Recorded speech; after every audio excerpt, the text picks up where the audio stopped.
Big tech earnings and stock moves. It was just after the closing bell, and the world's three biggest tech giants had a date with destiny. Traders watched their screens like gamblers at a high-stakes table. Three companies, three numbers, and billions of dollars hanging in the balance.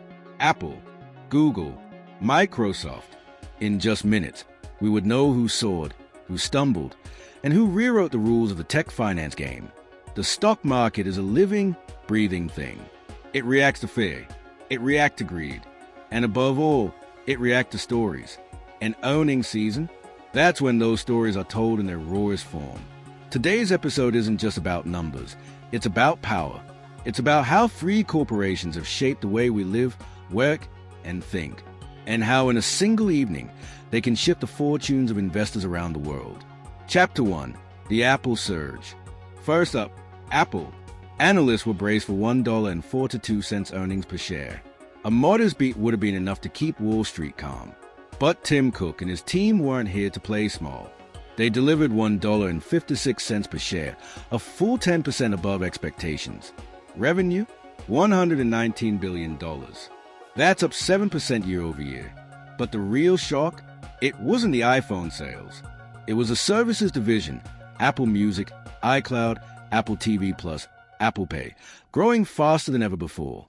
For decades, Apple has been a hardware company. Sleek devices, premium prices, fanatical fans. But inside Apple's walls, a quiet transformation has been underway. Subscriptions are the new hardware. Every time you pay $9.99 for storage, $6.99 for music, $12.99 for Apple TV+. That's not a one-time sale. That's a stream of revenue that never stops. Investors love that, because hardware sales can be seasonal, but subscriptions? They are the heartbeat of a trillion-dollar empire. And Apple knows it. In after-hours trading, Apple's stock shot up 4%, not because of the iPhones, but because Wall Street finally sees Apple's next act. A company that was once the king of the pocket, now becoming the king of the cloud. Chapter 2, Google Slip. Then came Google. Background music drops, tense, low bass. Alphabet's advertising revenue missed estimates by $500 million. That's a big miss, especially for a company whose core identity is built on ads. Investors panicked. Shares fell 3% after hours. Some whispered, is Google's golden age over? Part of the fear? Artificial intelligence. The same technology Google helped pioneer is now threatening to rewrite the search business that made it rich. AI chatbots can give answers without ads. And if fewer people click ads, Google's revenue stream could be in danger. But the story isn't all doom. Google Cloud is still growing. YouTube ad revenue is rebounding. And DeepMind, their AI research arm, just announced a breakthrough in multimodal AI. The truth? Google isn't falling apart. They are just facing their most dangerous transition since the birth of the smartphone.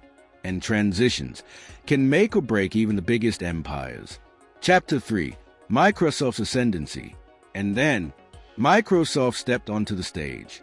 Earnings per share? $2.85. That's well above the $2.70 expected. Azure Cloud revenue up 21%. Office AI tools selling like wildfire. Investors? Cheering. Microsoft isn't just selling software anymore. They've embedded AI into Office, into Bing, into Teams, turning everyday tools into powerhouses.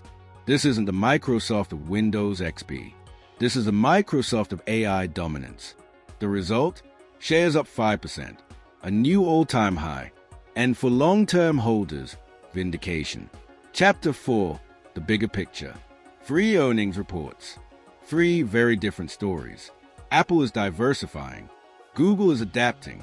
Microsoft is dominating. The tech finance battlefield has shifted. And for investors, the lesson is clear. Innovation isn't optional. It's survival. Earnings aren't just numbers. They are snapshots of strategy, risk, and ambition. Chapter 5, Strategy and Takeaways. If you're a short-term trader, these earnings are an opportunity for volatility plays. Quick moves, quick profits. If you're a long-term investor, they're a reminder. Buy companies that adapt, dominate, and think 10 years ahead. Apple's pivot to services is proof that even giants can evolve.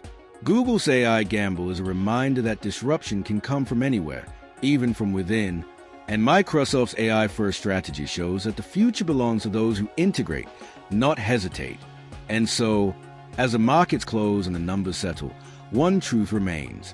In the world of big tech, you're only as good as your next quarter. Because in this game, dominance isn't permanent. It's earned every single time.